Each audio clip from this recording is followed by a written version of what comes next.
Greetings and God bless. So it dawned on me to seriously consider what the left is looking for.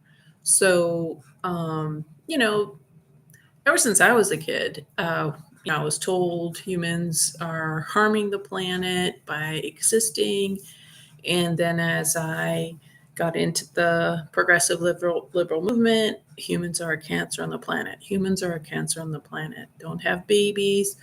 Although I noticed that the well off liberals did have babies. They went and got married.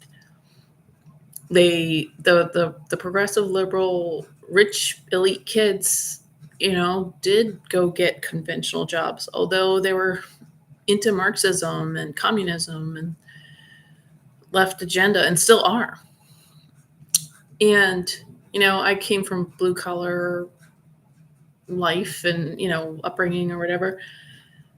And I was idealistic and I was like, you know, uh, not going to participate in the system. And the thing is, I didn't really do well in the system, even when I tried, because I wasn't rich and I didn't look rich. The same elites that I encountered in jobs that I was trying to get into, they locked me out, and it was white liberal women that did it because I didn't have a master's, because I didn't have a PhD.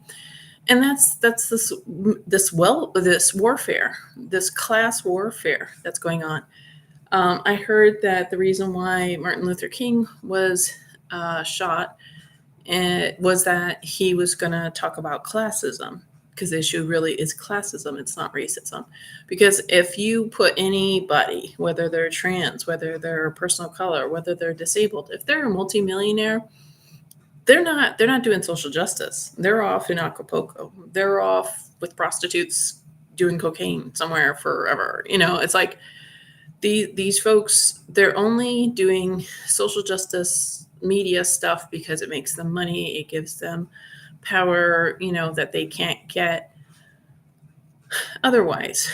So, anyways, so there's these big issues that has broken up families, friendships, marriages, people from their communities moving out of their state, cross country, whatever. So first there's the BLM movement, and basically it's whites are a cancer on the planet. Like kill whitey, unless you're kind of working for them, and unless you're the top down globalists like BlackRock or Vanguard that's telling all these major companies that they have to bow to this globalist agenda. Because yes, there were some sincere grassroots folks who were in it initially, but they moved out because they realized that there's like this hidden hand going on, like this other agenda that had nothing to do with the grassroots movement. And if you look after all the riots were happening in 2020, rates of black on black murders went up. It was like 400% or something in Chicago. So it's like has it helped? So really, it seems in reality it's a death cult. It's death to Caucasians, and like explicitly and then implicitly, it's been death to the community. But what is it that they say that they want? From what I understand, is that the founders, some of the co-founders, are Marxists, so they want a Marxist overthrow of America. So take away power from we the people and give it to whoever the Marxists want at that time. And who would that leader be? It'd probably be King Charles or the Vatican or something like that, because those folks are deeply involved with Marxism and the globalist agenda. So that's what I understand about BLM. And Antifa is just this, I guess maybe it's the more white arm of BLM. Although if you look at all of the arrests publicized of BLM. It's like 90% of the people in BLM are white. So I don't, so that's telling. I mean, are they just moonlighting from Antifa? I don't know. But Antifa seems to be maybe like, it just seems to be part of it. And I would say it's a fascist, totalitarian brown shirt kind of a thing, like a little bit more of like the neo-Nazi kind of vibe. Just simply because it's white people, like white kind of liberal people who think that they're being edgy and LARPing, doing live action role play kind of thing. Which is a little different than BLM, but very similar. They're like stepchildren or something, step siblings. So then we have the climate change agenda. So the climate change folks say humans are the cancer on the planet, need to have fewer humans. We need to reduce the human population, whether we're going to do it with abortions and, euthanasia or just murdering people in hospitals and nursing homes. So they think the fewer people, they expect that they themselves will be here, frolicking in the parks and stuff like that. But they think, shut it all down, let the birdies and the wolves and the antelope play, but humans should be locked away in prisons, of one sort or another, But I should be, but me, the climate change activist, I should be able to go out gallivanting about and, traveling all over the world. But the other people, the conservative Christian white people, they should be locked down. That's really, if we're honest, that's what's or just kill them all. Like I'm sure a lot of climate change folks would be like, just kill all the conservative Christian white people in America. So then we have the DEI, the diversity folks, and that is this infiltration. And it's a top-down thing. It's by the globalists, Bill Gates, that Noel Harari guy, Klaus Schwab. They want DEI. Do you notice anything interesting? They're all white people. So they're using Black people to in this insane DEI, this racist DEI agenda against white people. So it's really white people attacking white people, and so this is the more academic kind of realm, or it's not, So I've been noticing, things happening, professors being hounded by the DEI person to the point, a principal killing himself. And other kind of types of harassment, bullying. So these DEI officers, these new type of Gestapo, while they may be a person of color, they're perpetuating evil. They are not interested in diversity, equality, and whatever the thing, inclusivity, because they're not bringing any genius Black person who's a quadriplegic in Africa to run that school, or in China, or just even in America, from America's resources. They're not bringing that. What they're doing is they're destroying the people who can be destroyed. The white people who are in positions of responsibility, a principal, a teacher, whatever. So they're calling it inclusion, but it's actually destruction. It's execution. It's suicide. It's like causing people to commit suicide, to suicide people. And it's probably, they would really love to make somebody kill other people. They would love to do something which would make people murder people. And the DEI folks would then use it as justification. Well, we have to kill white supremacy. We have to kill white supremacists. We have to lock them all up, lock up all the white people.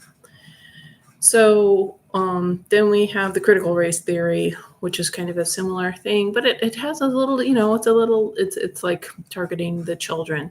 So the DEI is targeting the white people in power, And the right liberals love this. The white liberals are like, yes, do DEI to me. Like, what is going on? What is going on? Not only with the liberals, the white liberals who are doing this, accepting this, but the conservative white people, Christians during the lockdowns. Like, how, I was in Virginia at the time, and there'd be all these military guys walking around with masks at the grocery store. I'm like, you are not a man. And all of these men who capitulated to this, it was fake. You admit it was fake now, but at the time, even though you knew it was fake, you went along with it, and you're the protector. Like, you guys complain about women being, emasculating or whatever. Well, you guys didn't step up to the plate when we needed you during the lockdowns. But anyway, so that critical race theory is indoctrination of children. And then let's look at the whole medical situation that went down during the lockdowns. Like, what is that all about? So that's about erasing identity, because you can't see anybody's face.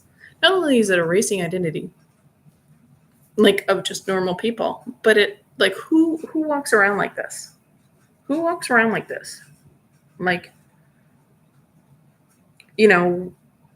if somebody wants to do anything, can you identify them pretty well? Like, okay, maybe you could see, if they're wearing a hat, if they're wearing, like, how much can you tell of somebody? People who are doing this are criminals. These are potential burglars, rapists, murderers, whatever, spies or something like that. So I wonder how many more burglaries and espionage and rapes and murders and stuff went on because people's identities were concealed with the mask. So I think there was this encouragement of law breaking, subconsciously, and also erasing of one's identity, surrendering your identity, surrendering your humanity, surrendering your individuality.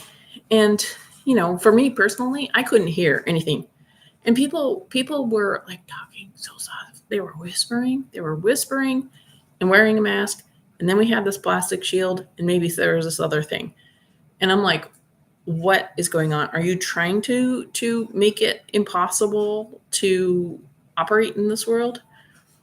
And I would say, I can't hear you, and the person would just talk, whisper just the same. I'm like, if people insist on wearing masks and they're working in a public situation, then the workplace needs to provide microphones so the rest of us can hear that person. So I think the masking was another type of, like, a psychological erasure, and of course it's a religious thing, like to wear some type of something. It's a religious thing. It's a cult thing. It's a club thing. It's a spiritual thing. It's a paranormal thing. So there was this forced paranormal, this forced spiritual, this forced cult apparel kind of a thing. And I think, like, nowadays we're like, oh, we're so worldly, it's okay, like, we'll have some feng shui, and we'll have a Hindu elephant, and we'll have satanic temple in our state capital or something like that. No big deal, we're so open-minded. But so we were forced to participate in a satanic ritual, because that's what this is. That's what 666, 6 feet, in the front, the back, the side. This is 666. This is a satanic thing. So it was a forced mass ritual. Now, football games are big into that, having these displays and concerts, and there's other things. Presidential speeches, like, apparently Biden did one, and it was set up like a very World War II German uh, whatever that guy was. Don't want to say the word in case it offends the algorithm. And again, these are things that I'm proposing. I'm not saying for sure that's what this is.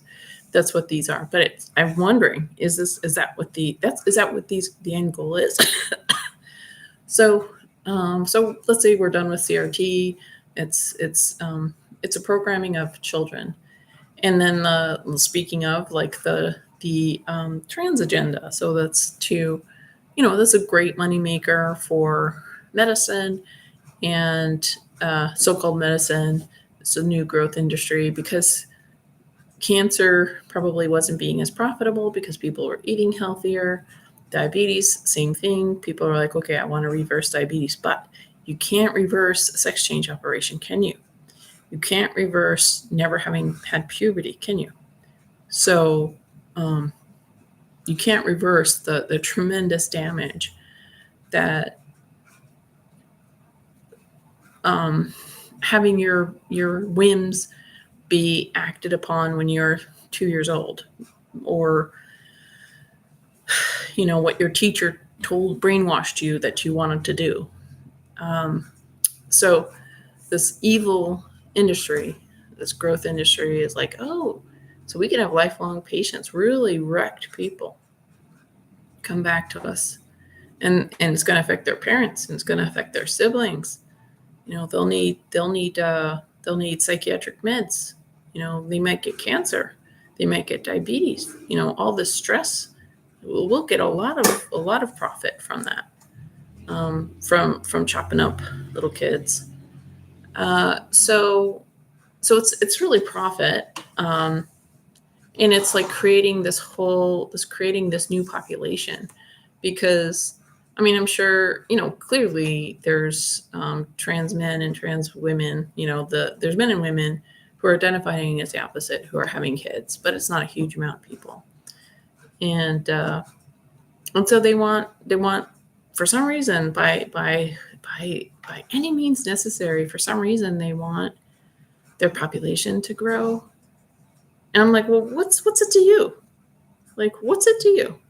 So you want to do weird, disgusting things in your bedroom. You want to tell everybody about it.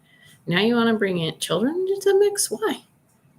Like, why? So you want to have children that you like can't like really have. Like, if any other society would not allow this to happen. So you want to wreck some little kid's life. Why? But that's what's going on.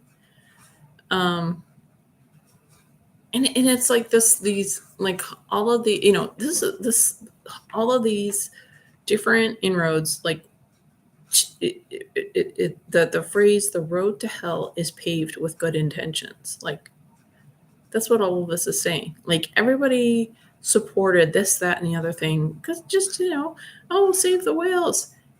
Like, they don't want to save the whales. Like, with the terraforming that the earth is being exposed to through what we're injecting, through what the globalists are putting in the food, water, air, through the 5G. Like, this is destroying nature.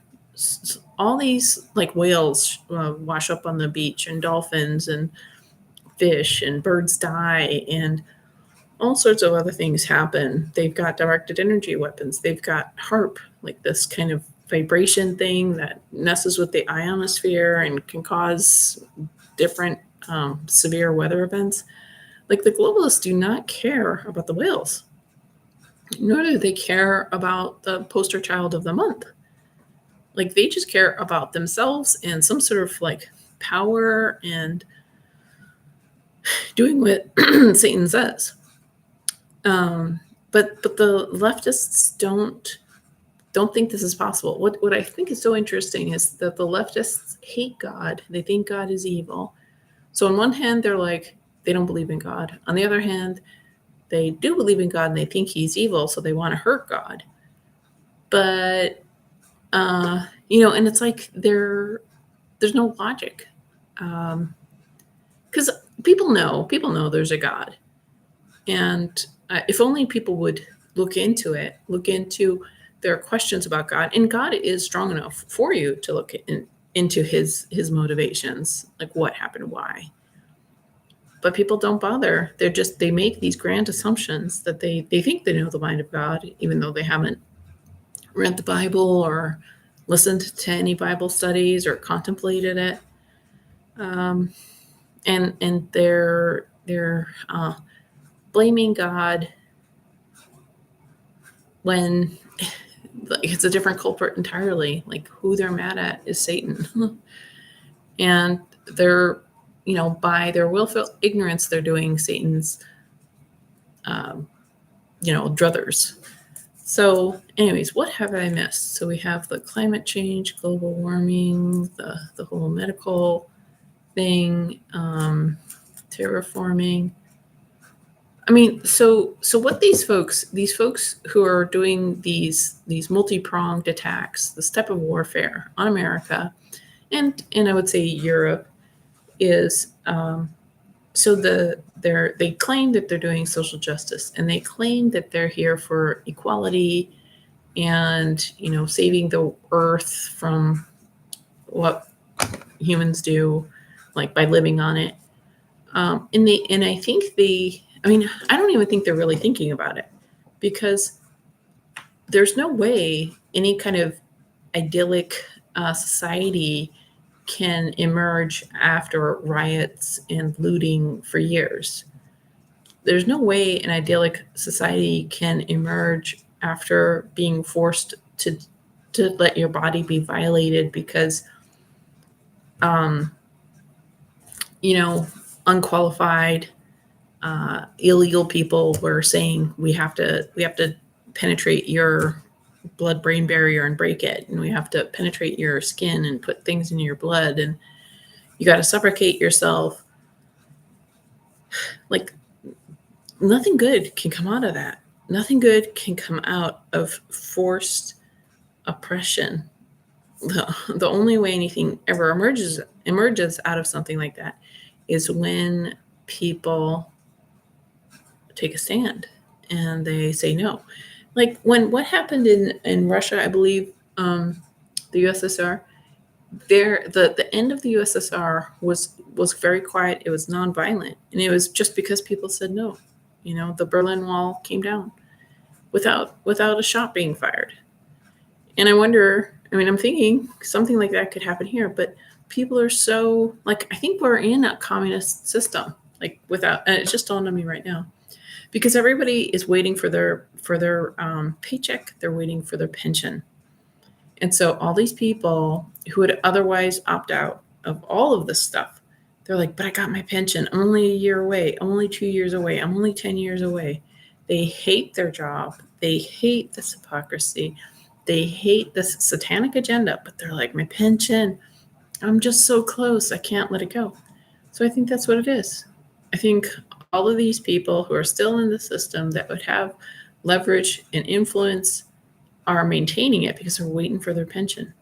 And I think that's some type of communism. I'm wondering, I'm no expert or whatever, but it's like this bribe. They're sucking it up. They're compromising themselves and their health, their children, their grandchildren, because they're waiting for that pension. They're waiting for that gravy train. But if there's no country left because millions of people waited for their, just shut up for their pension, is that really worth it? And I understand. I understand then, okay, so you lose everything. Well, then you have nothing because you've been living high in the hog all your life. It's understandable, but this is what's happened. This is still happening. We are losing we lost our country. I'm pretty sure. I'm thinking, but we don't have to lose quite as badly as it could be. So, anyways, yeah. What is it that the left really wants? It's kill Whitey. It's kill the Christians or imprison the Christians, humiliate them, humiliate the white people. And white people are also Black, Asian, Latin American, and Middle Eastern if they dare to say anything different than the left. If anybody, any person of color, says anything against the left or questions the left, they are now a white supremacist. They are now a heterosexual white Christian, even though they may be Muslim, even though they may be a woman, even though they might be poor. But the left gets to call all the shots, right? That's what the left wants to do, at their own peril. It's insane. I don't understand how do they operate in their lives. But that's what I'm wondering. So these are things I'm wondering. What do you guys think? And again, this is just my question. So the AI algorithm and Big Brother, these are things I'm just wondering. And if I'm mistaken, tell me what, which one of these things have a different outcome. Is it some idealistic society, with or without white people or white conservatives? Let me know. Thanks. Bye-bye.